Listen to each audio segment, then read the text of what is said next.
Gracias, Padre. Amén. Que el Señor le bendiga y pueden tomar su asiento. Esta tarde todos vamos a contestar estas preguntas que tienen en la mano, pero no me lo van a contestar a mí, sino que lo lleven a casa y es para anotar cada uno, porque esta tarde es que esto ha sido mi pregunta hace mucho tiempo, porque hubo una vez que fuimos a Madrid, no, a Valencia creo que fue, a una conferencia, ¿no? Y el tema que tocaron, a mí me tocó, y yo creo que muchos de nosotros estamos haciendo la misma pregunta sin respuesta. Yo hice la pregunta, pero no me dieron la respuesta. Entonces, creo que Dios tiene diferentes maneras de obrar en cada uno, ¿no? Pero a través de los tiempos, Dios ha sido fiel y Él ha sido contestando la pregunta que yo le hice al predicador en aquel día. Esta tarde lo que tengo para decir es una pregunta que dice: ¿cómo puedo saber mi llamado? ¿Cómo puedo saber mi propósito en la vida? Amén. Vamos a abrir al libro de 2 de Timoteo capítulo 1 y verso 9. 2 de Timoteo 1 y versículo 9. Si alguien lo tiene, vale, dice: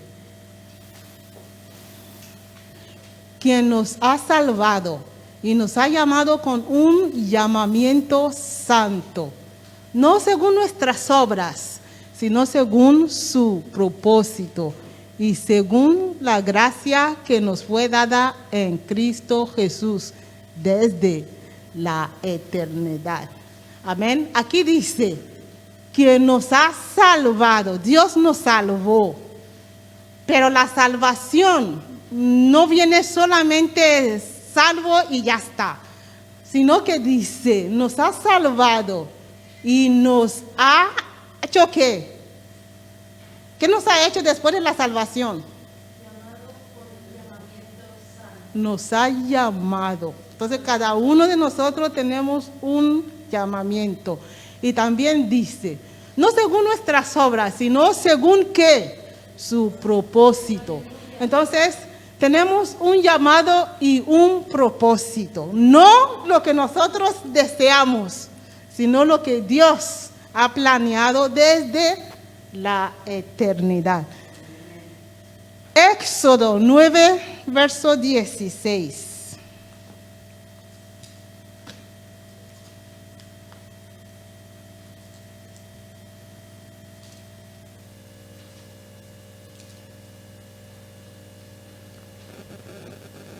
Pero por esta razón te he permitido permanecer, para mostrarte mi poder y para proclamar mi nombre por toda la tierra.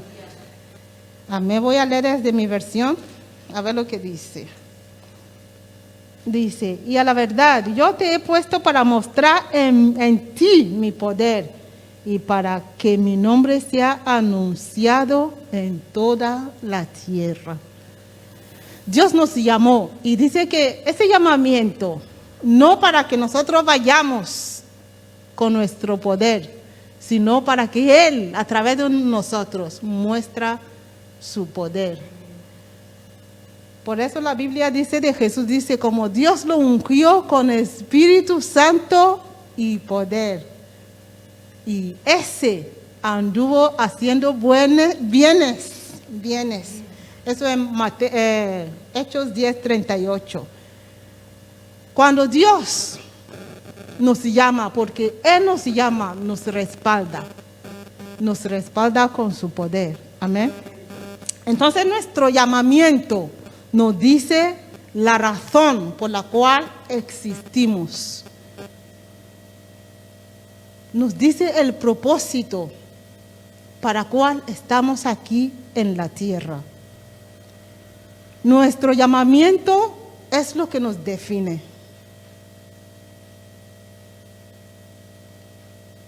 Lo que nos define no es lo que yo pienso de mí, sino lo que Dios dice. Amén. Vemos que cuando Dios tuvo el encuentro con Moisés, ¿qué dijo Moisés? Cuando Dios dice, tú vas a salvar a mi pueblo, ¿qué dijo Moisés? Yo no puedo, porque yo soy tartamudo, pero ¿qué le dijo Dios? Tú irás. Entonces, no es lo que nosotros piensa de nosotros que cuenta, sino lo que Dios piensa. Amén. Eso lo verán en Éxodo capítulo 4 y verso 10. Esther, ella tenía un llamamiento, pero ella no sabía que estaba llamado para un propósito, hasta que su tío Mardoqueo le reveló el propósito por el cual estaba ella en el palacio. Esto lo verán en Esther capítulo 4, versos 13 y 14. No vamos a leerlo mucho porque hay muchos versículos y no me gusta leer tanto. Entonces, anótenlo y luego lo lean. Jeremías también tenía un llamamiento, pero era joven. Y al ser joven estaba intimidado por el pueblo al que Dios le mandó. Pero Dios mismo le dijo, no digas que eres joven, sino que a donde yo te mando, allí irás. Y tú harás lo que yo te digo, porque yo te he puesto por profeta. Él se veía niño, pero Dios lo veía profeta. No profeta para un pueblo pequeño, sino profeta para las naciones. Eso está en Jeremías capítulo 1. A mí me gusta leer de Jeremías, porque muchos de nosotros estaríamos aquí diciendo, es que yo no valgo, yo no puedo, es que yo no tengo don. Jeremías 1, del 5 a verso 10, creo, si no me equivoco.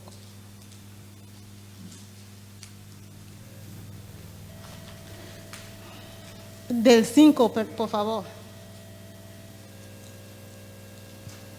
Dice, antes que Mara en el seno materno te conocí, y antes que nacieras te consagré, te puse por profeta a las naciones. Entonces dije, Señor Dios, he aquí, no sé hablar. Este es pariente de Moisés, ¿no? Porque soy joven. 7. Pero el Señor me dijo, no digas soy joven, porque a donde quiera que te envíe irás, y todo lo que te mande dirás. No tengas temor ante ello, porque contigo estoy para librarte, declara el Señor. Entonces extendió el Señor su mano y tocó mi boca, y el Señor me dijo, he aquí, he puesto mis palabras en tu boca. Mira, hoy te he dado autoridad sobre las naciones y sobre los reinos, para arrancar, para derribar, para destruir y para derrocar, para edificar y para plantar. Lo mismo es lo que Jesús nos dijo cuando Él se fue. Dice, toda la autoridad me es dado. Ir y hacer discípulos en toda la tierra. Amén. Entonces, si Dios le dio Jeremías autoridad y Jesús también nos dio autoridad, ¿por qué vamos a decir, es que yo no valgo, es que yo no puedo, es que yo no puedo hacerlo? Entonces nuestro llamamiento hace que lo que no es negociable, porque Moisés estaba negociando con Dios, ¿no? Señor, manda a otro. Dios dice, no voy a mandar a otro, tú tienes que ir. Y este también dice, Señor, es que no, soy un joven, no puedo. Dios dice, sí, eres joven, pero también irás. Entonces, si Dios no manda, no es negociable. Aunque estamos negociando con Dios, no es válido, porque Dios no se va a ceder. Tendremos que ceder nosotros. Vemos la historia de Moisés, ¿no? Como cuando él ya tenía ese llamamiento, él ya sentía algo y quiso hacerlo por su propio esfuerzo, su manera, y no le funcionó. Eso está en Éxodo capítulo 2, verso 11 a 13. José también tenía llamamiento. Él ya tenía su don desde su niñez. Tenía ya los señales, pero también lo hizo mal. Y tuvo que ir hasta calabozo. Pero Dios estuvo con él, fiel en todo. Eso lo podemos leer en Génesis capítulo 40 del 9 a 22. Vemos que aún allí cuando él estaba en la cárcel, no se pudo quedar quieto. ¿Por qué? Porque donde tú estés, tu don estará revelándose allí. Porque él estaba allí en la cárcel y vio los dos que estaban allí también encarcelados, que estaban turbados. Y él no se quedó quieto. 40, Génesis 40, 9 a 22. Y no se quedó cruzado de brazos y tuvo que intervenir. A mí lo que más lo que más me llama la atención es la historia de Nehemías. Vemos que Nehemías, él estaba cómodo en el palacio donde él estaba, que él era cautivo, ¿no? Y era un siervo que estaba sirviendo al rey. Vamos a abrir Nehemías 1. Es largo, pero solamente voy a leer el versículo 1 a 2, pero cuando tenga tiempo lea toda la historia de Nehemías, que es muy, muy interesante.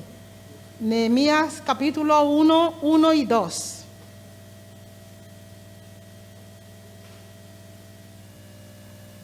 Nehemías, palabras de Nehemías, hijo de Icalías. Aconteció que en el mes de Quisleu, en el año 20, estando yo en la fortaleza de Susa, vino Anani, uno de mis hermanos, con algunos hombres de Judá, y le pregunté por los judíos, los que habían escapado y habían sobrevivido a la cautividad, y por Jerusalén. Pero si leen más abajo, le respondía a Nehemías que Jerusalén estaba en ruina, los muros caídos y todo está destruido, pero él estaba cómodo donde estaba. Y vemos que su pasión por la tierra de su padre lo llevó a entristecerse, porque la Biblia dice que estuvo mal, estaba llorando y orando y ayunando. Y en capítulo 2, Dios le dio gracia delante del rey para volver a construir. Él no tenía por qué ir, porque si yo estoy bien aquí, ¿para qué tengo que ir a construir lo que está destruido? Que los que están ahí que lo hagan, no, pero él supo que ese era su propósito, era su deber. Juan el Bautista, Dios lo levantó para anunciar arrepentimiento. Él era el precursor de Jesucristo. Tenía que hacer derecho el camino, ¿no? Como dice la voz del uno que clama en el desierto. Hacer, no sé cómo dice. Ahí. Juan el Bautista, a él no le importaba si eras el rey o era el gobierno que cometía el pecado. Él tenía que denunciarlo. Él decía la cosa a la cara de la persona. Por eso perdió su cabeza. Es que a veces sí hablamos la verdad mucho. Podemos perder la cabeza. En Mateo capítulo 3. Mateo 3, verso 7. Vemos lo que dice. Pero cuando vio que muchos de los fariseos y saduceos venían para el bautismo, le dijo: camada de víboras, ¿Quién nos enseñó a huir de la ira que vendrá? Eso eran como los presidentes de su tiempo y lo estaban insultando. ¿Por qué? Porque él no podía aguantar el pecado que ellos cometían. Aunque ellos eran religiosos, pero no eran tan santos como parecían. Y Jeremías, Juan el Bautista se lo dijo a la cara. En el mismo Mateo capítulo 14, versos 3 y 4. Dice, porque Herodes había prendido a Juan, lo había atado y puesto en la cárcel por causa de Herodías, mujer de su hermano Felipe. ¿Por qué? Porque Juan le decía, no te es lícito tenerla. Porque él había cometido pecado y no había otro para decirle, lo que estás haciendo está mal. Pero Juan el Bautista no se podía callar. ¿Por qué? Porque su llamado era ese, de predicar el arrepentimiento. Y Jesucristo nuestro Señor, Él tampoco se pudo callar cuando los religiosos, los fariseos y saduceos hacían hipocresía, ¿no? Ellos eran hipócritas, pero aparentaban religiosos. Si leen el capítulo 23 de Mateo, todo eso, Jesús le llamaba, no sé qué nombre Jesús le llamaba. Allí vemos cómo Jesús le atacaba, diciendo que ellos eran como sepulcro blanqueado, que eran malos, malísimos. Jesús no se podía aguantar su injusticia, porque su llamamiento era eso, de llamar a la gente a la justicia. David, cuando apareció Goliat y estaba ya atemorizando a todo el pueblo, hasta el rey Saúl tuvo que ir a esconderse por 40 días. La Biblia dice que nadie se podía confrontar a ese Goliat en 1 de Samuel, creo, 17. Hasta que apareció un muchacho sin armadura, no era un soldado, pero él se enfrentó a ese Goliat, ese gigante. ¿Por qué? Por el amor de Dios que él tenía. Entonces vemos que cuando uno tiene un llamamiento, cuando ve que lo que es, aunque él no lo sabía, no lo sepa, cuando esa cosa que él está llamado a afrontar o a solucionar se le presenta, sin que nadie le diga, tiene que hacerlo, se mueve a hacerlo. Por eso le doy la hoja. A ver, ahora vamos a analizar. ¿Qué es lo que te mueve? Allí está la primera pregunta. Si quiero saber cuál es mi llamamiento, ¿qué es lo que me mueve? ¿Qué le movió a David a orar? ¿Qué le movió a Nehemías? ¿Qué movió a Juan, a Esther? Aunque ella no lo sabía, pero estaba puesto en el palacio para una cosa. Segundo, ¿qué te hace llorar cuando veas? A lo mejor yo veo que está maltratando a alguien y no soy yo la que me está maltratando. A mí me afecta porque no me gusta que me lo hagan a mí, entonces no puedo verlo y me hace llorar. Ahí está su llamamiento. Estás llamado a remediarlo. Otra pregunta, ¿qué es lo que no te gusta ver? Que es parecido a lo que acabo de analizar. ¿Qué es lo que no te gusta ver? ¿Qué es lo que te molesta? Y la última pregunta, ¿qué te apasiona? Donde está tu pasión, allí está tu llamamiento. Pero yo no hablo de fútbol ahora.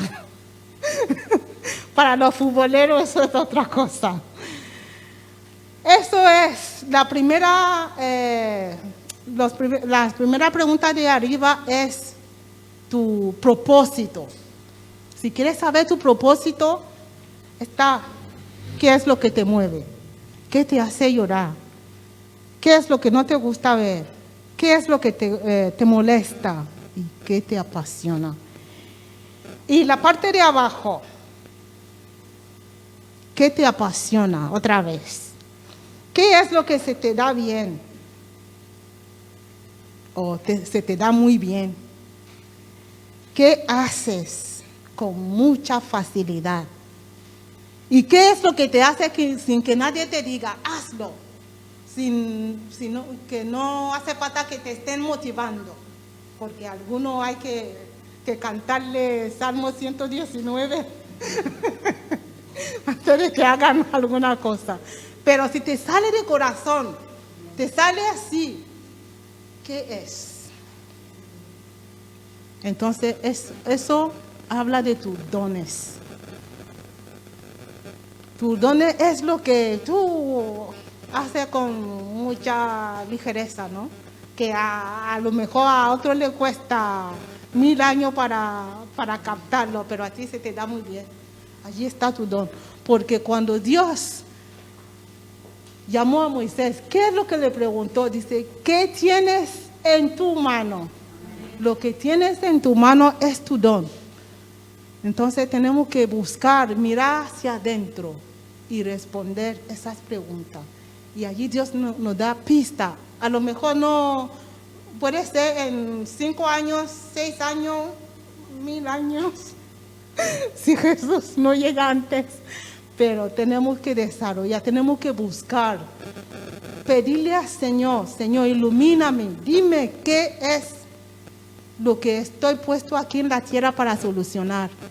Porque cada uno de nosotros somos una respuesta a un problema. Entonces tenemos que pedirle al Señor, ¿cuál es el problema que tengo el llamamiento a solucionar aquí en la tierra? Porque si tú no lo solucionas, has fracasado, has fallado a Dios. Entonces la Biblia dice, donde leemos en 2 de Timoteo, es 2, ¿no?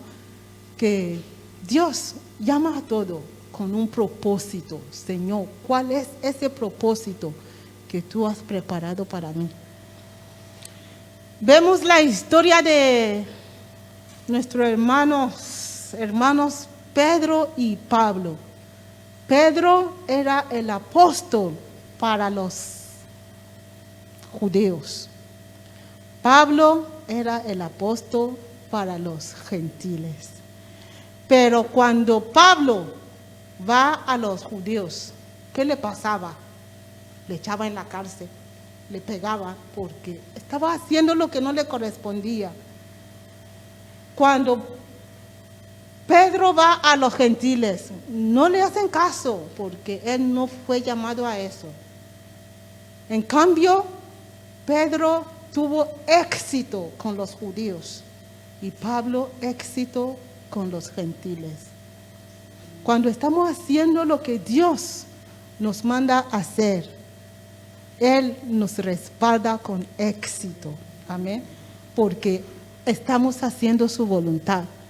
Aunque estemos haciéndolo bien y no estamos haciendo lo que Dios nos ha llamado a hacer, no estamos haciendo la voluntad de Dios.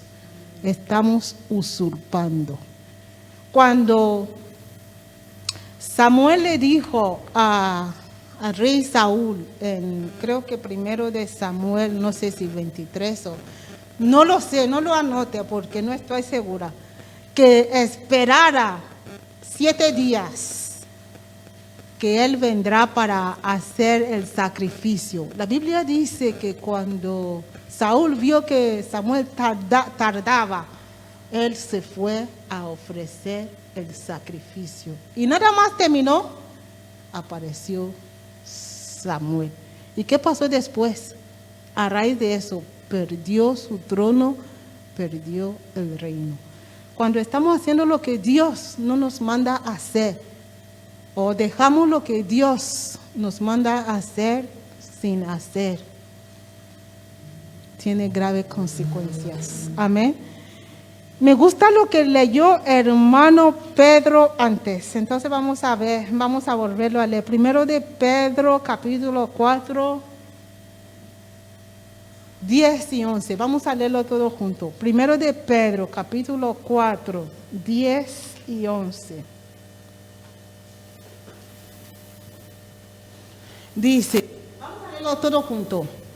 Según cada uno ha recibido un don especial, úselo, sirviéndoos los unos a los otros como buenos administradores de la multiforme gracia de Dios. El que hable conforme a las palabras de Dios. El que sirve, que lo haga por la fortaleza que Dios da, para que en todo Dios sea glorificado mediante Jesucristo, a quien pertenece la gloria y el dominio por los siglos de los siglos. Amén. Dice que Dios nos ha dado a cada uno don. Yo creo que hermano Pedro puso cámara en mi casa. Entonces vemos que Dios nos ha dado a cada uno don según nuestro llamamiento. Entonces no diga, es que no tengo nada. Dios dice que Él te ha dado algo. Úsalo. ¿Para qué? Porque si yo soy un árbol, yo no puedo comer mi fruta. Mi fruta es para que otro coma, ¿no? Entonces usa ese don para glorificar a Dios en la vida de otro. Porque si tú estás siendo de bendición a otro, Dios te bendecirá más. Vemos que José, cuando él entró en la cárcel, tenía un don solo, el de sueño. Pero cuando él entró en la casa de Potifar y también en la cárcel, Dios le dio otro don. ¿De cuál? Administración. Si somos fieles en lo poco, la Biblia dice, Dios nos bendice más.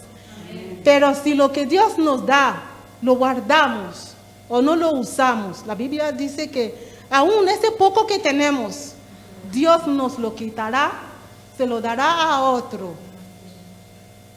Por eso vemos que algunos que tienen don, tienen más don, porque lo están usando. Pero los que no lo usan, porque no quieren usarlo, o no sé si por pereza, por vagueza, no sé por qué, o por ignorancia. Pero la excusa delante de Dios no vale. Porque todo dice la Biblia que daremos cuenta tanto de lo que Dios nos da y lo que hemos hecho. Entonces, si Dios te da ese poco don y no lo usas y lo entierras, no eres buen administrador, sino que eres siervo malo e inútil, como dice Jesús, ¿no? Entonces, para que Dios no nos eche fuera de su presencia, usemos lo que Él nos ha dado para su gloria y para bendecir a los demás que están necesitando eso que tenemos. Amén. Pues ese es mi consejo en esta tarde. Entonces, tenemos que desarrollar lo que Dios nos ha dado, trabajándolo y siendo responsable y poniendo nuestra confianza en Dios, que Él dará el aumento, ¿no? Porque dice que Pablo he plantado, Apolo ha regado. ¿Y quién da el aumento? Dios. Entonces vamos a darle gracias al Señor y vamos a pedirle, Señor, abre mis ojos para que yo pueda conocer cuál es lo que tú has puesto en mi mano, cuál es ese problema que tengo que solucionar para no decepcionarte, en el nombre de Jesús. Señor, te damos gracias en esta tarde, Padre. Te pedimos perdón, Señor, en la área que te hemos fallado, porque sabemos que no estamos haciendo lo suficiente, Señor. No te estamos agradando como es debido, Padre. Ayúdanos, Señor, a conocer cuál es nuestro propósito, Señor, aquí en la tierra. ¿Cuál es eso que estamos llamados a solucionar? Y danos, Señor, la gracia para poder desarrollar ese don que tú has puesto en nosotros, Señor, para no decepcionarte, para que en el último día, Señor, cuando tú aparezcas, no nos diga: apártate de mí, siervo malo e inútil. Padre, no queremos ser malos, no queremos ser inútiles, Señor, en tus manos, sino que queremos serte útil, Señor. Queremos ser vaso de honra en tu mano, Padre. Derrama tu gracia sobre cada uno de nosotros, Señor. Despiértanos en donde estamos durmiendo, Padre. Y danos, Señor, el fuego del Espíritu Santo para que aviva, Señor, en nosotros cualquier don que tú has puesto en nosotros que estamos durmiendo.